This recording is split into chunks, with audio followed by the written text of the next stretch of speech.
il n'y a pas d'eau dans les territoires d'outre-mer. Imaginez un territoire en hexagone où il n'y aurait pas d'eau. Donc la population n'en peut plus. Avec le Covid qui arrive, avec une obligation de passe vaccinale, voilà. Elle ne se sent pas protégée et donc le vote a été contestataire et aussi a été pour le programme que proposait Jean-Luc Mélenchon. Jean-Luc Mélenchon est largement en tête des suffrages en Guadeloupe, avec 56% des suffrages exprimés, 53% en Martinique. On pourrait aussi parler de la Guyane, 50,5%, ou encore presque 41% à Saint-Pierre-et-Miquelon, en faveur de Jean-Luc Mélenchon. Nous, on a dit qu'on souffrait, nos parents mouraient du chlordécone, on a dit que nos eaux étaient contaminées, on a dit que nos terres étaient contaminées.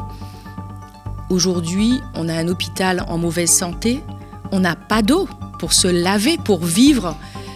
Et donc, de nous renvoyer comme ça, écoutez, si vous n'êtes pas content, prenez votre autonomie, c'est un petit peu, vulgairement, je dirais, dégage, quoi. Ouais. Si t'es pas content, dégage. En novembre dernier, nous recevions Kéza Nubré pour parler de la grève générale illimitée en Guadeloupe qui a été lancée pour protester contre l'obligation vaccinale des soignants et le pass sanitaire. Une mobilisation qui a également gagné la Martinique, qui est aussi en proie à la colère et aux vieilles rancœurs qui habitent les Français d'outre-mer face à un pouvoir central qui refuse de voir leur réalité et d'entendre leurs revendications. Vie chère, salaires qui ne suivent pas, économie locale verrouillée aux Antilles, mais aussi à La Réunion ou en Guyane, les tensions sociales ne faiblissent pas. On pouvait encore voir des manifestants en Guadeloupe exiger la réintégration des soignants suspendus, de nouvelles embauches à l'hôpital, ainsi qu'un renforcement des services publics sur l'île le jour du premier tour des élections présidentielles. Jean-Luc Mélenchon est largement en tête des suffrages en Guadeloupe, avec 56% des suffrages exprimés, 53% en Martinique. On pourrait aussi parler de la Guyane, 50,5%, ou encore presque 41% à Saint-Pierre-et-Miquelon, en faveur de Jean-Luc Mélenchon. Même tendance à La Réunion, 40% pour Mélenchon, loin devant les 24% de Marine Le Pen. Bonjour Kéza. Bonjour Nadia. Merci d'avoir accepté notre invitation. Merci de m'avoir invitée. Doit-on comprendre ces résultats comme le succès de la campagne de Jean-Luc Mélenchon ou bien comme un désaveu de la politique d'Emmanuel Macron ? Je dirais les deux. Pourquoi les deux ? C'est un vote contestataire d'une population des territoires des Outre-mer qui souffrent depuis trop longtemps et qui avait placé tous ses espoirs entre les mains du président Emmanuel Macron. Donc, des territoires français sans eau depuis trop longtemps. Vous savez, en Guadeloupe, c'est 70 ans de canalisation qui n'ont pas été réparés. Ce n'est pas du fait d'Emmanuel Macron, il faut le reconnaître. Il y a eu d'autres présidents de la République. On a eu Nicolas Sarkozy, on a eu François Hollande avec un ministre des Outre-mer de la Guadeloupe. Mais c'est quand même 70 ans de canalisation à réparer qu'on ne peut pas réparer en 5 ans. Donc une déception énorme parce qu'il n'y a pas d'eau dans les territoires d'outre-mer. Imaginez un territoire en hexagone où il n'y aurait pas d'eau. Donc la population n'en peut plus. Avec le Covid qui arrive, avec une obligation de passe vaccinale, voilà. Elle ne se sent pas protégée et donc le vote a été contestataire et aussi a été pour le programme que proposait Jean-Luc Mélenchon. Problème de chlordécone, 40 ans de déni de tous les présidents de la République. On doit reconnaître que Emmanuel Macron est le premier président à avoir reconnu que c'était l'affaire de l'État, que c'était l'État qui était mis en cause. Mais voilà, si on parle de la Guadeloupe et la Martinique, veuillent que ça aille plus vite. Il y a eu un procès qui maintenant est balayé d'un coup de... Voilà. Et donc, le vote est contestataire parce que c'est un peuple qui souffre depuis trop longtemps. La vie chère, on n'en parle pas d'aujourd'hui. Rien n'a été fait. Donc aujourd'hui, les territoires des Outre-mer ne se sentent pas considérés comme des Français à part entière. Donc il y a effectivement un des aveux de la politique d'Emmanuel Macron, comme tu le disais Kaysa, également le succès de la campagne d'Emmanuel Macron. On se souvient que Mathilde Panot, donc la députée de la France Insoumise... Voilà, le succès de Mélenchon. Oui, voilà, de la campagne de Jean-Luc Mélenchon. Mélenchon. Exactement, oui, voilà. Mathilde Panot s'était rendue notamment en Guadeloupe. Elle avait fait un rapport voilà. sur l'eau. Oui. Voilà, un rapport qui avait été accepté et donc qui avait mis en évidence les problèmes de l'eau. Et c'est clair qu'il y a des travaux qui vont être commencés, mais actuellement, aujourd'hui, la population, elle veut de l'eau. Donc, elle veut qu'il y ait des modalités d'urgence qui soient mises en place. Parce que c'est clair qu'on ne répare pas en 5 ans 70 ans de canalisation non réparée, mais il faut trouver un modèle d'urgence pour tout de suite satisfaire une population qui n'a pas d'eau au quotidien. Quand on dit qu'on est en pleine pandémie, qu'on demande aux gens de se vacciner, mais qui ne peuvent pas se laver les mains, s'occuper de leurs enfants, manger, enfin voilà, vivre. Oui, voilà. Vivre, parce que l'eau, c'est la vie. Exactement. Emmanuel Macron, qui avait, on le rappelle, envoyé le GIGN et le RAID en Guadeloupe pour contenir, pour neutraliser les révoltes populaires.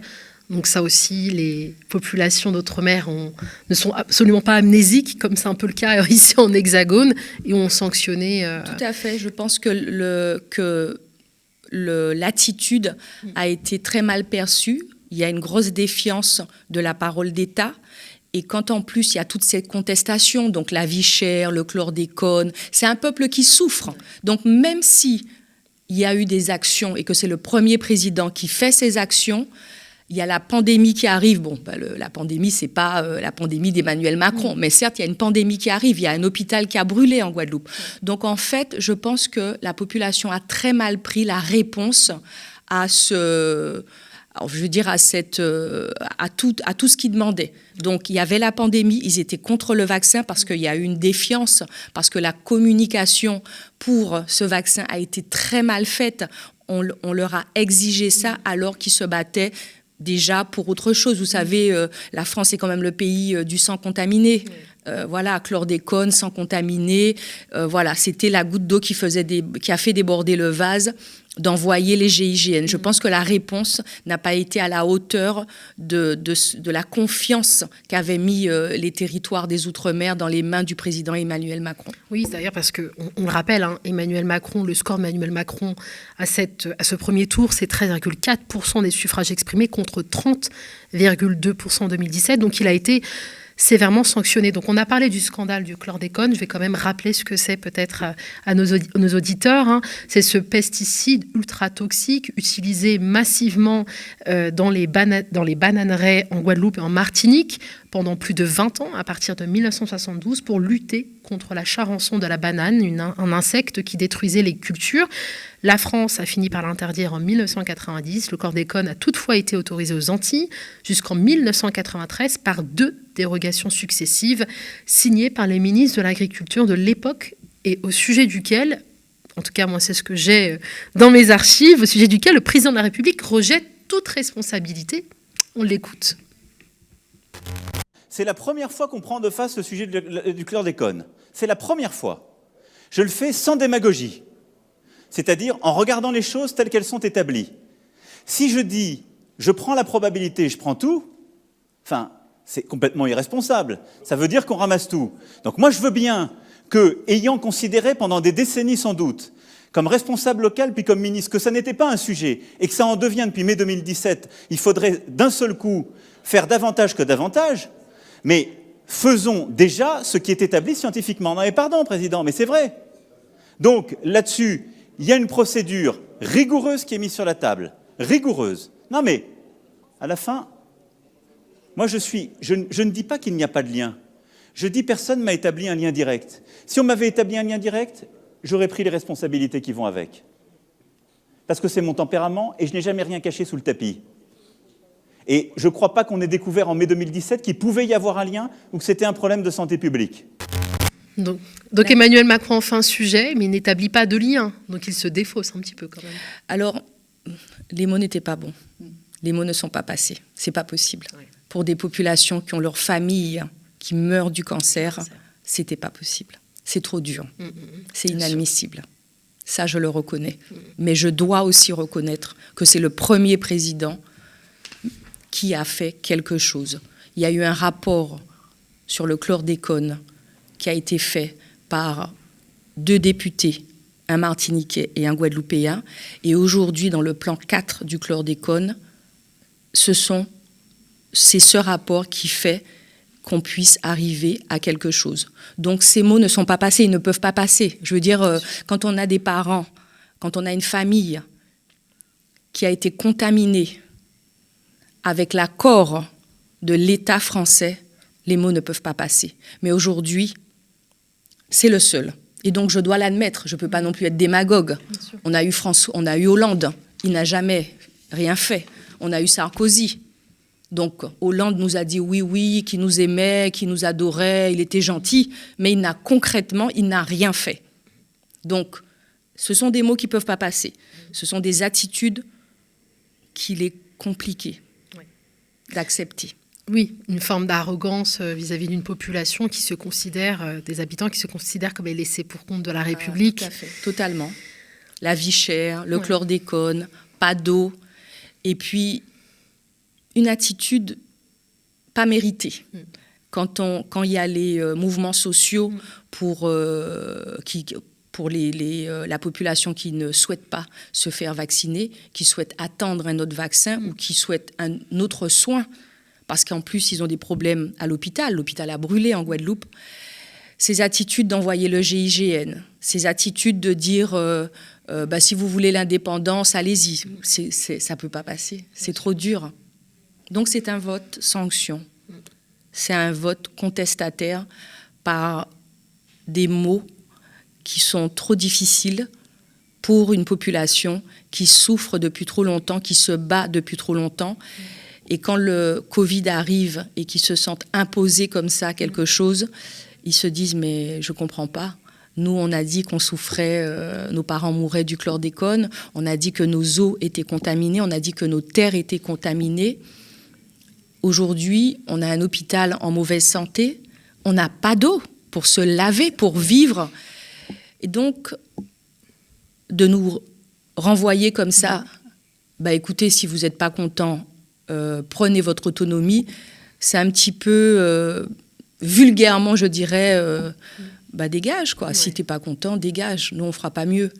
Et là, c'est très dur pour une population qui souffre, même si il faut reconnaître, et ça je le répète puisque je ne peux pas être démagogue, que c'est le premier président à faire quelque chose, à mettre le doigt sur ces questions, à avoir des députés qui font des rapports sur le chlordécone et dire on va faire, à mettre de l'argent sur la table pour réparer les canalisations, parce qu'il ne faut pas oublier que les problèmes de canalisation, du moins en Guadeloupe, ne sont pas du fait de l'État, puisque c'est une compétence locale, donc l'argent est passé quelque part. Il y a quelque chose qui a manqué. Donc nos élus locaux aussi ont une responsabilité. Mais c'est le premier président qui dit on va régler les choses. Mais je pense que vu la pandémie, vu ce que le monde vivait et vu ce que la Guadeloupe vivait, qu'il fallait faire plus d'efforts, il fallait faire un effort urgent sur des citernes, sur des distributions d'eau et puis sur une autre manière de communiquer. Exactement. S'il a effectivement fait du chlordécone un sujet pour la France, ça n'a pas été en tout cas suffisant pour les Guadeloupéens, eu égard au score qui a été réalisé par Emmanuel Macron. Je le rappelle, 13,4% des suffrages exprimés contre 30,2% en 2017. Alors Mayotte, on va parler de Mayotte, Keiza, c'est complètement l'inverse. 41% des suffrages exprimés pour Marine Le Pen et 24% pour Mélenchon. Alors, ce n'est pas si surprenant quand on sait que la candidate du Rassemblement national a été chaleureusement accueillie à Mayotte lors de ses dernières visites. On a encore un peu ces images en tête. Mais le paradoxe demeure quand on sait que 95% des habitants de l'île sont de confession musulmane. Comment l'expliques-tu, Keiza ? Ah oui, donc Mayotte devient français en 2011. un référendum. Les Mahorais demandent à devenir français, donc à être assis sur la même table que les Français, à être protégés comme les Français. Et aujourd'hui, ils se sentent envahis par les Comoriens, par les îles d'à côté. Et donc, sur une petite île comme ça, partager les bénéfices qu'ils auraient d'être français n'est pas accepté par les Mahorais. Il y a aussi beaucoup de violence dans certains quartiers. Donc les Mahorais ont compris que pour eux, pour être protégés et devenir entièrement français comme ils l'ont demandé, alors que les autres ne l'ont pas souhaité, c'est Marine Le Pen. Ça peut être choquant pour une population de confession musulmane, ça peut nous choquer, nous, en Hexagone. Quand on connaît les discours en Hexagone, ça nous choque. Mais si on part là-bas et qu'on vit là-bas et qu'on dit on veut être français parce qu'on veut la sécurité sociale, parce qu'on veut la sécurité de l'État, parce qu'on veut avoir accès à certaines choses, ben on ne veut pas le partager. Et si les autres rentrent comme ça, sur un petit territoire, c'est moins évident à gérer. C'est comme la Guyane, voilà, c'est moins évident à gérer. Donc pour eux, Marine Le Pen a vendu une protection, enfin qui, on sait, ce sont des paroles. Parce que c'est le discours anti-migratoire de Marine Le Pen qui tout à fait. Qui a conquis l'île, et peut-être aussi un taux d'abstention assez important, 60%. 60% ne sont pas rendus aux urnes, ce qui profite nécessairement à la candidate du Rassemblement national. Tout à fait, parce que il faut savoir que Mahorais, Comoriens, tout ça, c'est un peu le même pays, la même population. Donc il y a un taux d'abstention énorme parce que les Mahorais trouvent que ça ne va pas suffisamment vite ce que propose Macron, et certains trouvent qu'il faut mettre Marine Le Pen, et comme ça ils seront pas envahis par par leurs frères et sœurs. C'est incroyable, hein. Oui. Le 24 avril, Keysa, c'est le second tour. Est-ce que les Français d'outre-mer répondront à l'appel du barrage républicain selon toi? Alors, moi en tout cas, Keysa Nubré, moi au contact de cette population, ouais. Je connais mon peuple. Et ce que je lui demanderais, c'est de ne pas être dans la réaction. La politique, c'est un combat. Aujourd'hui, enfin nous, les Antillais et les Antillo-Guyanais, nous savons d'où nous venons. Nous connaissons notre histoire. Je veux dire, chaque étape de notre histoire en tant qu'Antillais a été un combat. Chaque élu antillais a mené un combat pour la liberté. Les combats ne se sont pas menés comme ça. Donc aujourd'hui, on est à une autre étape de l'élection. Et je leur demande vraiment de ne pas réagir dans l'émotion. Voilà. Là, il faut prendre de bonnes décisions et éviter la catastrophe. Parce qu'il ne faut pas se fier au nouveau visage. Vous savez, Marine Le Pen a été biberonnée dans la haine. Donc, ce n'est pas parce qu'elle arrive comme ça et qu'elle dit « je vais vous aider ». On connaît aussi les discours. Vous voyez, il y a les discours, il y a le changement de cap. Elle a éliminé son père, mais enfin, ils prennent le petit déjeuner ensemble.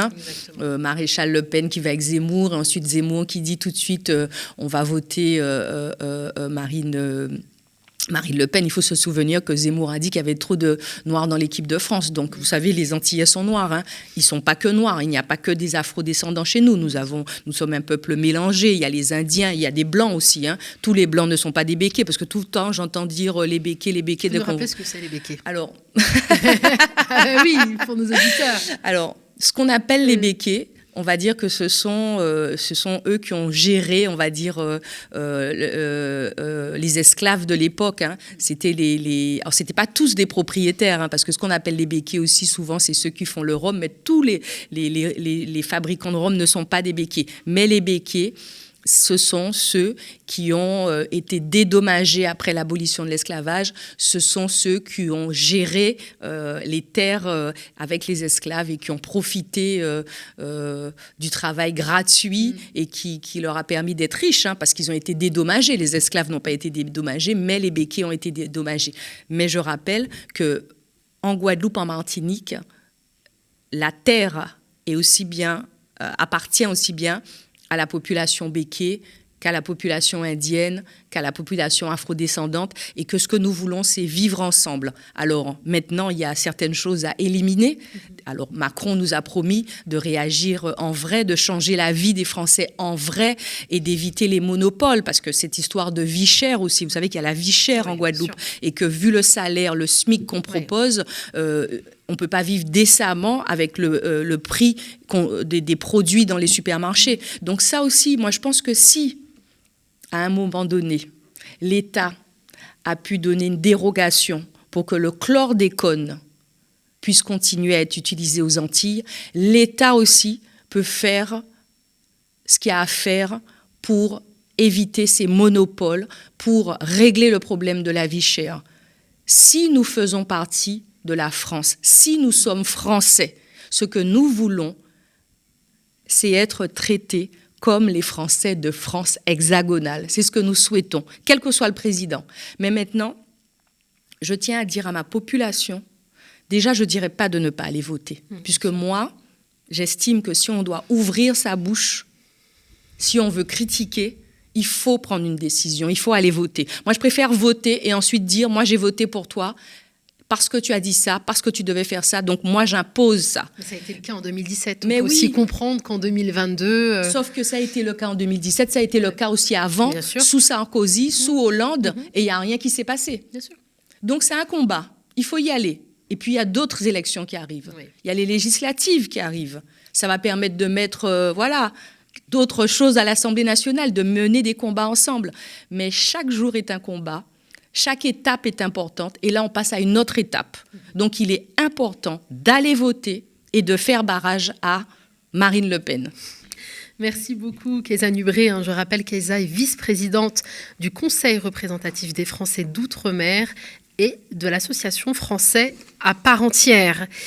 Je le disais en introduction, le média est en pleine campagne d'abonnement, 4000, alors on me dit maintenant 3000, merci beaucoup pour ces 1000 nouvelles souscriptions, permettraient de pérenniser nos finances et donc garantir notre survie.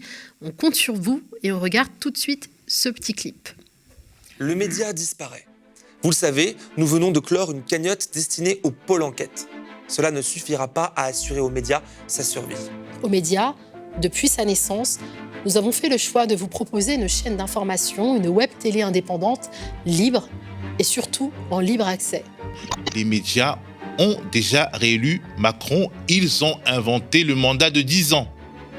Philippe David, elle est finie cette campagne. Gratuitement, nous vous avons proposé des talk-shows politiques, des interviews long format où on peut s'exprimer militants associatifs, syndicalistes et intellectuels, dans des conditions que l'on ne retrouve nulle part ailleurs. On a le droit de dire stop, de dire non dans la rue. C'est un droit, c'est légal, et voici la réponse. On est dans une situation assez dingue où un gouvernement, du coup, vote une loi sur le secret des affaires pour arranger ses potes et après se cache derrière cette loi au moment où ça peut être déterminant. Quand on contacte l'Élysée en disant il y a quelque chose de grave, là, de l'argent versé dans un trust, on n'a pas le début d'une réponse. Et puis quand on réinsiste sur mais il a touché combien à Macron, il n'y a plus aucune réponse. Donc s'ils sont de bonne foi, pourquoi ils ne parlent pas à ces gens-là ? Nous vous avons proposé des reportages, des enquêtes, des chroniques. Nous avons couvert les luttes comme aucun média mainstream ne le fait. Thomas, selon toi, Emmanuel Macron est-il un rempart, comme il l'affirme, contre l'extrême droite ? Pas du tout. Cette politique qu'il a menée a favorisé l'extrême droite. On a des gens qui sont des copains de longue date, qui sont passés par les mêmes écoles et qui se retrouvent dans un conseil d'administration, parce que ce gouvernement, c'est pas autre chose, à être responsable de rien devant personne. Et les citoyens n'ont jamais leur mot à dire. Cette gratuité, c'est un choix politique et idéologique assumé depuis toujours. Mais c'est aussi un pari risqué. Risqué parce que c'est vrai, payer pour un média dont le contenu est gratuit, ça ne va pas de soi. Mais c'est un pari que nous avons jugé nécessaire, indispensable même. D'ailleurs, la preuve, nos vidéos cumulent 8 millions de vues par mois. Preuve que vous souhaitez une autre information. Vous avez échoué finalement à mettre à l'ordre du jour cette question. Je pense qu'il y a une responsabilité qui est quand même, et avant tout celle des gens qui nous dirigent, et notamment depuis 5 ans celle de Macron. Loin des médias surconcentrés où seuls les libéraux et les fascistes ont le droit de s'exprimer dans de bonnes conditions. Malgré ça, vous n'êtes que 6400 à nous soutenir par un abonnement. Et ce chiffre continue de baisser. La conséquence, c'est que nos finances vont mal. Très mal. Les abonnements rapportent à peu près 60 000 € et on en dépense 100 000 tous les mois. Ce qui nous fait un déficit de 40 000 € chaque mois. Le média, c'est 30 travailleuses et travailleurs qui se dévouent pour vous offrir une autre hiérarchie de l'information et des contenus de la meilleure qualité possible. Ces sommes dont on parle, elles servent à rémunérer ces travailleurs et à produire les émissions que vous aimez. Aujourd'hui, l'enjeu, plus que jamais, faire vivre le média et lui assurer sa pérennité. Nous avons besoin d'atteindre 10 000 abonnés pour que le média continue d'exister, continue de vous proposer ses formats et ses émissions gratuitement. Abonnez-vous, devenez sociaux de la coopérative Le Média. Plus que jamais, le média a besoin de vous. Ce média, il est à vous, vous qui le financez. L'indépendance éditoriale et l'information libre ont un prix. Comme nous avons fait le choix de la gratuité pour tous, sans milliardaires, sans richissimes mécènes. Cette gratuité et cette liberté, vous seuls en êtes les garants.